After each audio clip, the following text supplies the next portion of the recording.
So welcome everybody to this third webinar of the series of webinars that we are hosting for the Master in Insurance and Risk Management at MIRM Trieste School of Management. I am Gisela Chiarella. I am a Communications and Recruiter Officer in the school. I am with Professor Andrea Ampò, who I will better introduce later.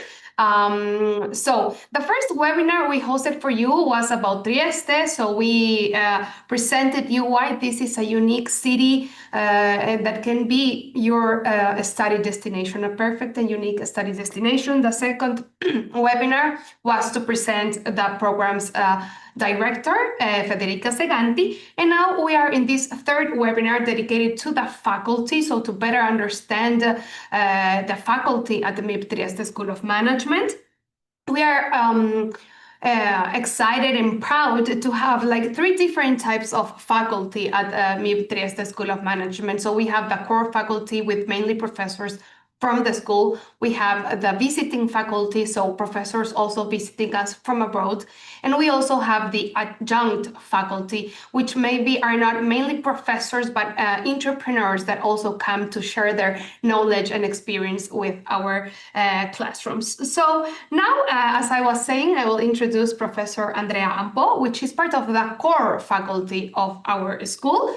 He holds a PhD in business management, and he teaches marketing management in the school. He's also overseeing the learning and technologies department, so he leads the distance learning and communication activities here in the school. So thank you, Andrea, for being here, for your time, and for what you will be sharing with us, and with them. Our participant. Thanks to you for your invitation and for giving me the chance to interact with potentially, our future participants. So glad to be here. Great, thank you. So just before I start to make Andrea some questions that he will be glad to answer, I would also like to tell the participants that in case if you have questions, inquiries, by the end of the session, of course, by the end of the interview, we will read them. We will read your questions that you may share them in the chat or in the Q&A panel. So having said this, I will now start with some questions to Professor Andrea Ampò. Easy ones, right? Yes, easy one. We will say easy. Okay, so the first one. Are you ready? I'm ready. How is marketing insurance different from just like marketing? So, or from marketing in other industries? So it depends who you ask to this question. If you ask to the many entrepreneurs that we meet in class, the practitioners, each one of those will tell you more or less the same answer. That is, pharmaceutical marketing is unique, or insurance marketing is unique, or ice creams marketing is unique. And we have listened to this answer many, many times. And so the question is this true? Is it not true? The reality is that this is partially true. Okay, so for some aspects, different industries do implement marketing in a different way. For some other things, marketing is similar. Basically, what changes is the relative importance of the different building blocks of marketing and not marketing as a concept itself.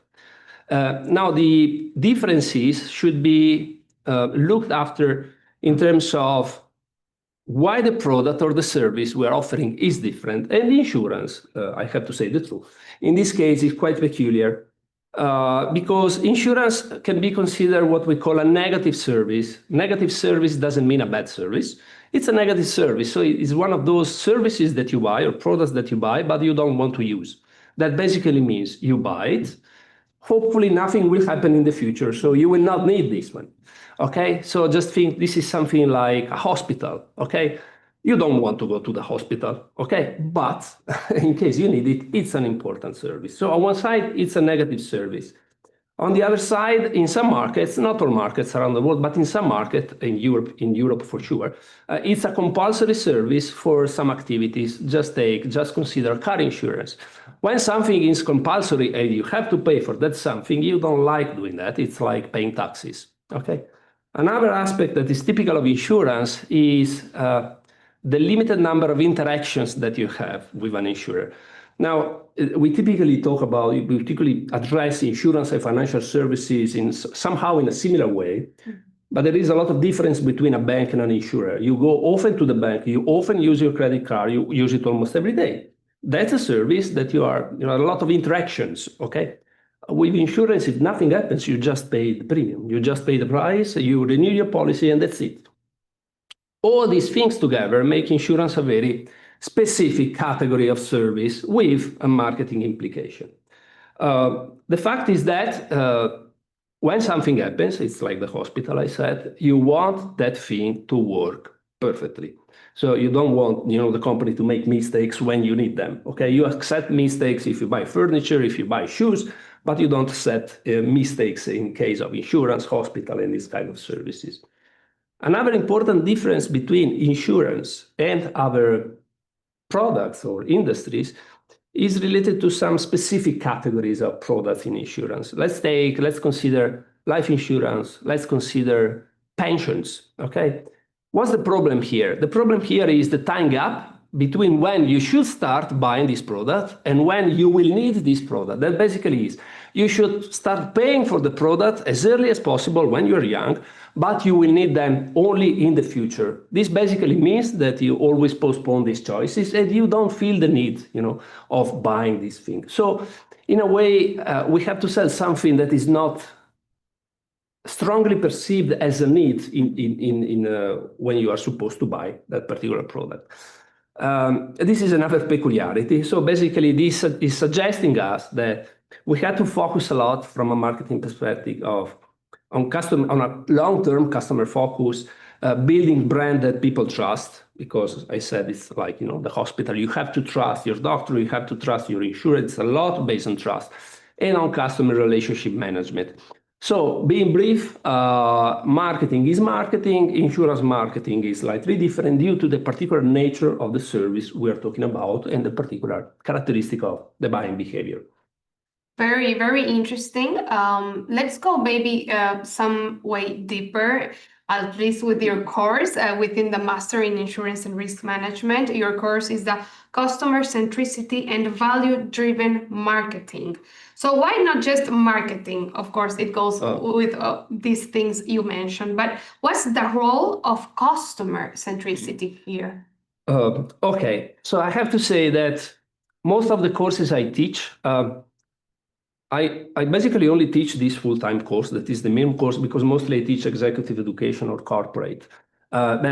Most of the courses I teach are named or marketing management or strategic marketing. So this is the only course that has this peculiar naming, okay? And we decided specifically to underline the role of customer centricity because of somehow the history of what happened in the last year in the industry. Okay, so let's start from what I said earlier. It's a negative service, something that the customers usually don't love too much, but they need it. Okay, and it is extremely important. On the other side, there is a general perception out there, on the street, on the part of the general public, that the financial industry or the insurance industry are some kind of, associated to the concept of being greedy. And this is due to some scandals that happened in the past. Now, clearly, this is not true in general, but I'm talking about general perception. And marketing do care a lot about perceptions. On the other side, we also have to, admit that also some insurers or the industry in general, without naming any particular brand or things, are some kind late when it comes to use new approaches, to the market. That basically means they are not the first user of digital tech. They were not. Now they use a lot of this. Okay, they were not the first user of digital technologies, or they just implemented, new things slightly later than other industry. Some practitioners, some experts say because the industry was anyway profitable, so there was not that push to make things change very quickly. On the other side, because for many, many years, this had been a very technical industry where you had to calculate properly the risk, calculate properly the price and things like this. Now, in the last 10 years, let's say 15 years, things changed quite a lot.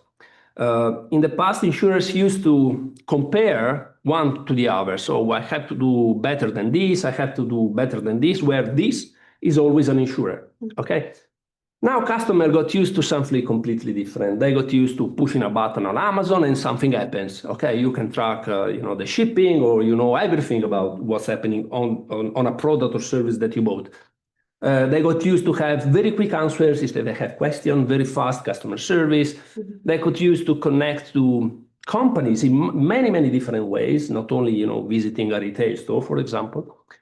And moreover, now customers have many more choices. We have new players, insurtech players, digital first player, where the product, the service is designed to be delivered digitally. And customers do talk a lot about these things, but once upon a time, I was just talking to you. So if I was to say something negative about insurer X, it was about me and you. Now I spread this word on social media. Okay, and it's very easy, to have a much wider audience when you type about something. This basically means that now customers are expecting the service of Amazon, just to say a brand, and the respecting the service, we said like Amazon, sorry, and the ability to, they are much more empowered, let's say it in brief, they're much more empowered. So basically, this customer centricity concept that we put in the title means that over the last 10, 15 years, depending on the country, on the specific insurer, insurers realize that they have to look at what the customer is expecting, not at what other insurers are doing. They say, can we learn something from Amazon? Can we learn something from Google? Can we learn something from other digital first companies? In order to do what? In order to reach that point where you can satisfy customer in order to satisfy the investor in the insurer. So we're not customer-centric because we are talking about being ethical. That is absolutely important, but that is not the concept. The concept is, in a modern world, with an empowered customer that is expecting a service that is different, that is based on what they live every day, that is Netflix or these kind of things.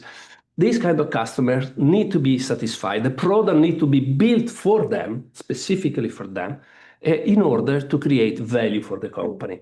We wanted to make this very clear also in the title, because this was a very important trend.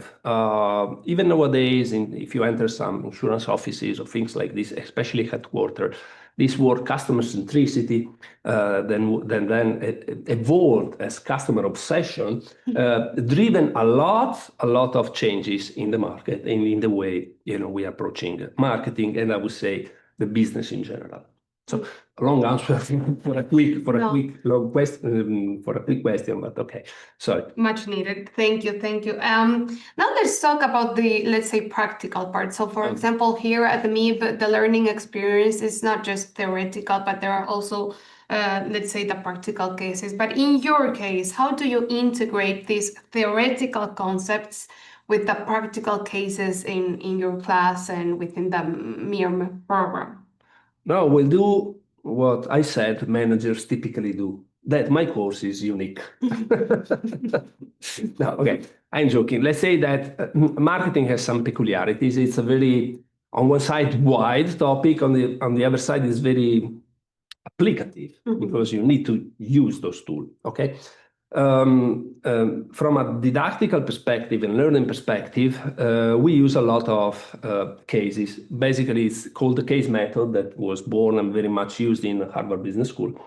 And I would say that 50%, at least 50% of the time we spend together in class with all my students is spent dealing with these cases, and the other 50% in applying theory or learning theory, because I also teach, so I lecture from time to time. No, okay. So the basic idea is this. We have a problem, we have a context, we have a company, we have a product, we have an opportunity to pursue, or we might have a problem to solve. We take all this information with figures, clearly. Okay, and we try to understand together, through discussion, what are the possible courses of action. So what would we do if we were in the shoes of the decision maker? That could be the marketing manager, could be the CEO, depending on the situation. The basic idea is to try to put together different concept, framework, and things that we see about marketing in a real case situation, because these are real companies, real problems that happened, and we try to understand what we would do in that specific situation. Typically, we identified many different options. Sometimes we also agree on what is the best course of action, not always, but sometimes we do agree. And then we also take a look at what happened for real in the market, in the company with that product.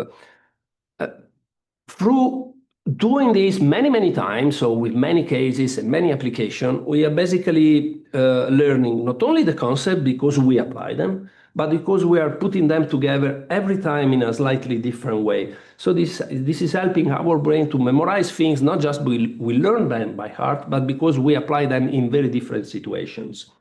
So this is how we try to blend, let's say, theory and practical, let's say, the practical aspect of marketing. This is the most complex situation. Clearly, moreover, we have application of tools, so we have a specific tool that we apply to a specific problem, like, I don't know, calculation or things like this when it comes to KPI, but also a lot of examples from the real world where we see a concept and we see how this concept was developed by one or more companies. And of course, nowadays we cannot leave artificial intelligence aside. It's part of our world, of course. And for you, what role does AI play in the insurance marketing? Let's say I would say in insurance. Okay, not only marketing. When we imagine AI, when we think about AI, what comes to our mind is something like generative AI. So just to name one brand, ChatGPT. So we interact with this chatbot, they generate ideas, they generate content, they generate images, they generate something. I would say that mostly the role of generative AI tools like ChatGPT or Copilot or you mentioned, do more or less have the same role these tools have in other industries and companies. So they are a support for creativity, a support for making your work faster, a support for making processes smoother. Okay, I wouldn't say this is a lot different than from other industries. Okay. In insurance, what is important on the other side is being able or better or trying to predict the future. Why? Because insurance is about the future. Okay, it's about future happenings that I insure in advance. Okay, so the ability of predicting this thing is typically not connected to generative AI or ChatGPT, just once again to name a brand, but mostly to predictive analytics or a specific part of AI that is named machine learning. Okay, where we try to use very advanced statistical modeling and AI, okay, based on machine learning, to be able to predict the future in a better way than used in the past. That basically means which customer is most likely to buy home insurance or health insurance if she or he already owns car insurance, or which customer is most likely to carry out a fraud, financial fraud, an insurance fraud, okay? The ability to predict what happened, so to do what? So at the end of the day, to decrease the cost for the insurers, for sure, but also to provide a better service for the customer. The ability to predict, to understand what the customer needs or what the behavior will be, would also put us in a condition to provide a better service to this customer. Very interesting. So from what you have telling us with these answers, I understand that personalization is very important. Data-driven marketing are becoming very important. So how can insurance companies leverage them effectively in an effective way? This is a difficult question. Okay. So somehow this is connected to your previous question. Data are already available. Many companies are already doing this. Okay. So let me try to frame the answer in this way. On one side, you need to have the data, okay? As a rule, the more data you have about customers or markets or the behavior of customers, the more likely you are to understand these customers, okay? And the ability to understand customer is a central component of what we call customer centricity, so that we can develop better product, better services, or give a better service to the customer. So on one side, we need to have them. On the other side, we need to have an IT infrastructure that is able to put together all these things. That is quite a complicated thing, okay? Because in companies, these data are not always in the same space, in the same location. They're spread across departments, they can be spread across servers, okay? So the ability to be able to put these things into one pot. And what we might end up with is a situation where we have trillions of data points, billions, okay? That's quite a messy situation. And the question here is, what do we do with this data? So now we have the data, now we have the IT infrastructure to support this data. So what do we do now? Okay, so the data will not tell you what to do. Okay, in order to understand what you have to do, you have to have a vision or an idea, an opportunity, a problem to solve. So you have to have a way that you want to follow, and you have to use the right data, or to get the right data, to have access to the right data to come to a conclusion. The data themselves will not tell you where you have to go. The data themselves will just represent data point about what happened, okay? So in order to leverage these things properly, on one side, you need to be sure that you are collecting this data, that you have the infrastructure to put this data in a point where they can be used. On the other side, you need to be sure that the people know enough about marketing, customers, and strategy that they're able to cherry pick, to pick the right data, the right information they need to achieve something. But this something is about defining the strategy, the marketing of a company. So you need to have this idea in order to cherry pick the things that you need, okay, in order to implement this idea. So you need to have, anyway, a path that you want to follow, and then you go and work on the data with a specialist, with AI, with machine learning, and this kind of thing. Otherwise, it's just a bunch of something. Well, thank you for answering these some complex questions. So just to come to the end of this interview with Professor Andrea Ampò, this should be, let's say, maybe an easier question. So in your perspective and based on your experience, if you could give students that want to pursue a career in marketing or specialized within marketing sectors, what would be your advice for them? Okay. So marketing is quite a wide field. Most people we meet when walking, on the street, on the roads, will tell you, well, marketing is about communication, is about advertising. Someone will say that marketing is about selling, but marketing is much more than this, okay? It can spread from, crunching numbers and analytics, calculations, to creating advertising, to managing distribution channels, to visiting insurance agents, okay? So it's really, really wide. This means that it is difficult that you're just a marketer from the very beginning of your career just because you spent 20, 40 hours studying marketing. Marketing is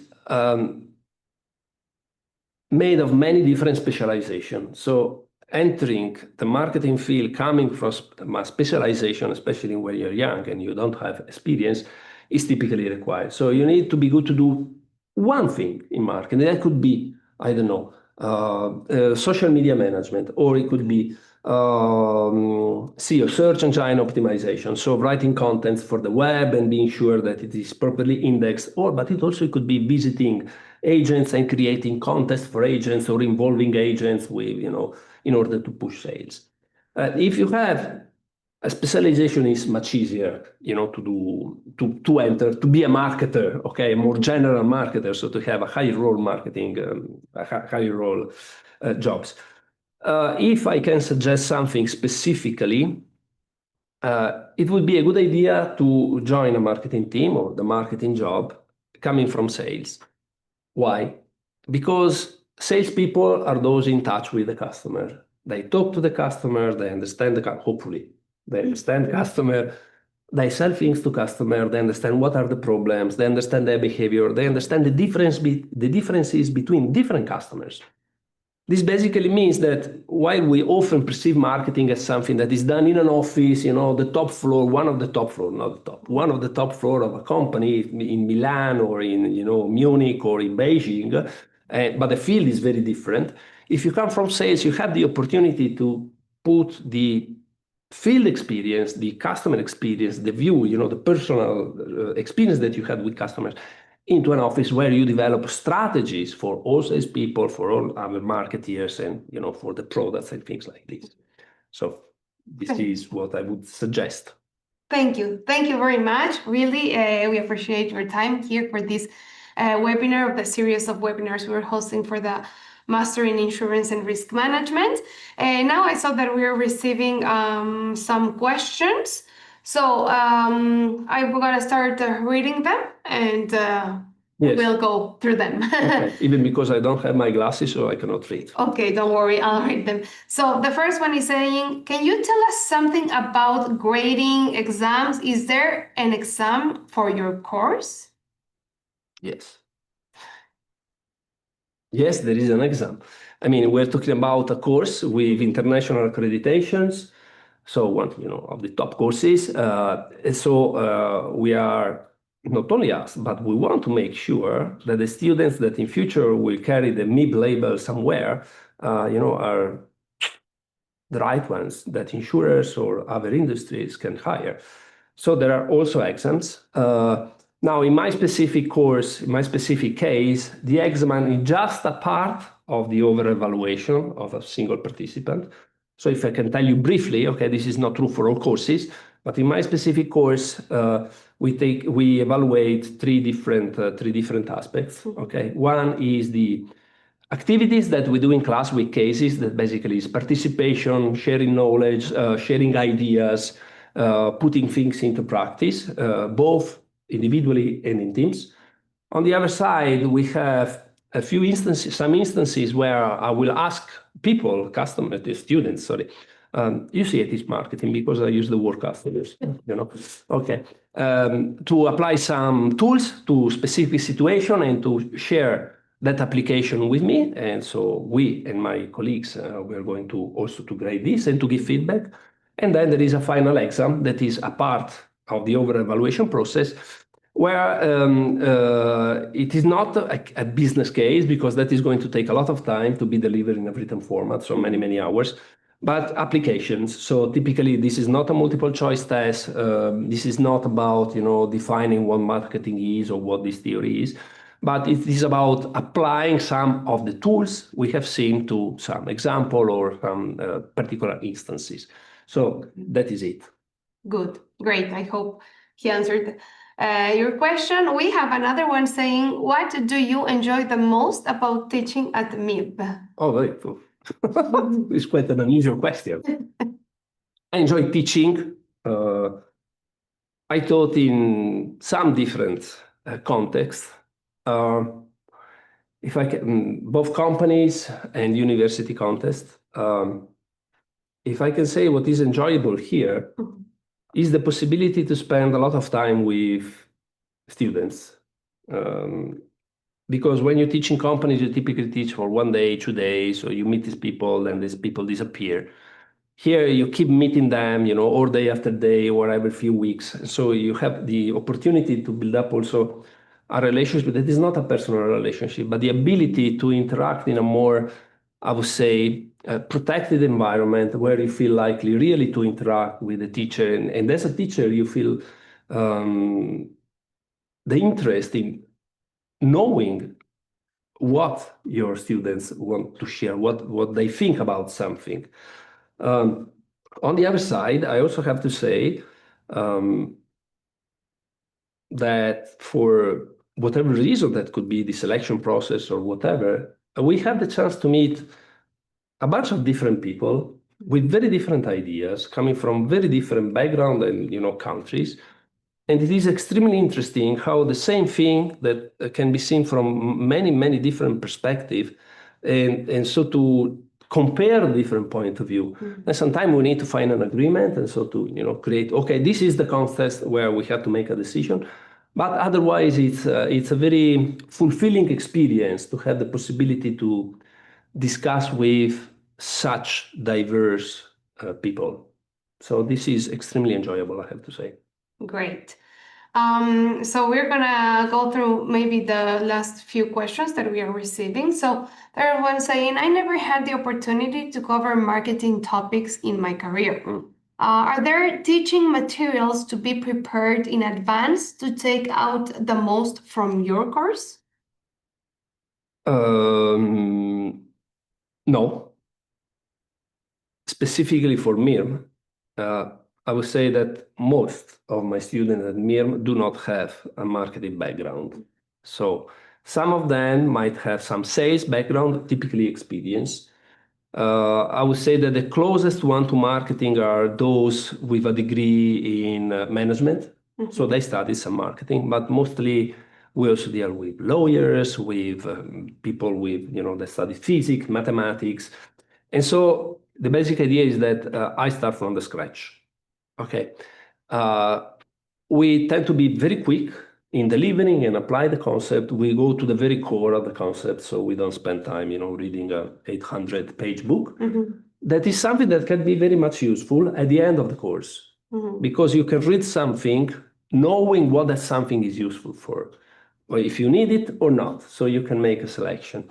So there is nothing to be prepared in advance of the course. I have to say that being a lot based on case method of application, typically I require students to read cases or the context in advance, so that when we are in class, we don't spend time reading, we spend time discussing and working together. So in this situation, I would have to say that you have to spend 30 minutes, 1 hour to read what we're going to discuss about.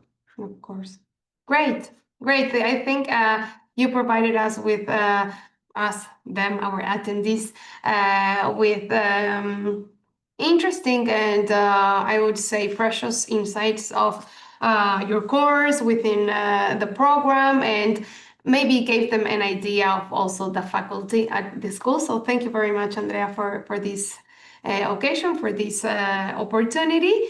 Thanks to all of our attendees that joined the webinar. Please feel free to contact us for any additional information. And please also remember that we still have some other webinars coming up. So we will have the one with a current student in the classroom, and also a webinar with an alumnus, so a graduate from the program. I don't know if you want to say some words before closing the webinar. I would say I hope to see you in the future. Otherwise, I wish you all the best. Thanks for joining us, and bye-bye. Bye. Until next time. Thank you. Bye-bye.